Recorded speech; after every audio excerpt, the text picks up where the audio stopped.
अगोदर सत्तारूढ पक्षनेतेपद, मग महापौरपद आणि आता स्थायी समिती अध्यक्षपद या तीनही सर्वोच्च पदांवर भाजपच्या 4 पैकी 2 प्रभावी कारभारी आमदारांची मर्जी बसली की पद फिक्स असा अलिखित नियम आता शहरात तयार झाला आहे।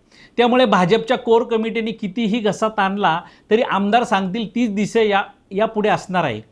नावातच अभिषेक असलेले नगरसेवक अभिषेक बारणे हे कुठलीही खास पूजा व होम हवन न करता आज स्थायी समिती अध्यक्षपदाच्या खुर्चीवर विराजमान होत आहेत।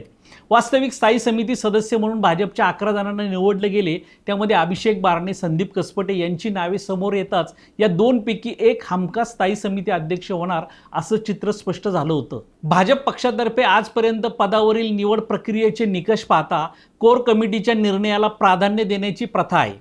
मात्र यंदा कोर कमिटीच्या 9 पैकी 7 सदस्यांनी संदीप कसपटे यांचं नाव सुचवलं तर कारभारी 2 आमदारांनी अभिषेक बारणे यांचं नाव सुचवून ते पक्षाच्या सर्वोच्च नेतृत्वाकडून मान्य देखील करून आणलं। त्यामुळे कोर कमिटी असो की पक्ष संघटना यांची शिफारस आता नावालाच राहणार असल्याचं स्पष्ट झालंय। अभिषेक बारणे व संदीप कसपटे हे दोघेही सलग दुसऱ्यांदा निवडून आलेले नगरसेवक आहेत। कसपटे यांनी मधल्या काळात पक्षाच्याच आमदारांविरोधात घेतलेल्या भूमिकेमुळे त्यांच्या नावाला फुली मारली गेली असल्याचं बोललं जातं।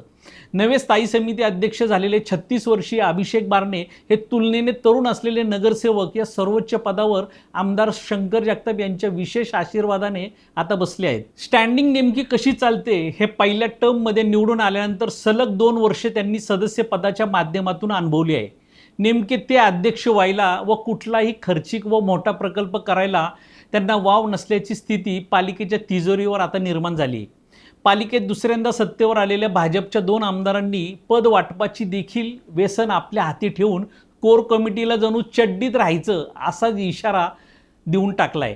महापौर पदासाठी तीव्र इच्छुक असलेल्या शत्रुघ्न काटे यांच्याकडे अगोदरच पक्षाचं शहराध्यक्षपद असल्यानं व दुसरे इच्छुक शीतल शिंदे हे कारभारी आमदारांपैकी कोणालाच आपला देव मानायला तयार नसल्यानं पहिल्या वर्षी तरी शांत राहण्याशिवाय त्यांच्यापुढे पर्याय नसल्याची स्थिती आहे।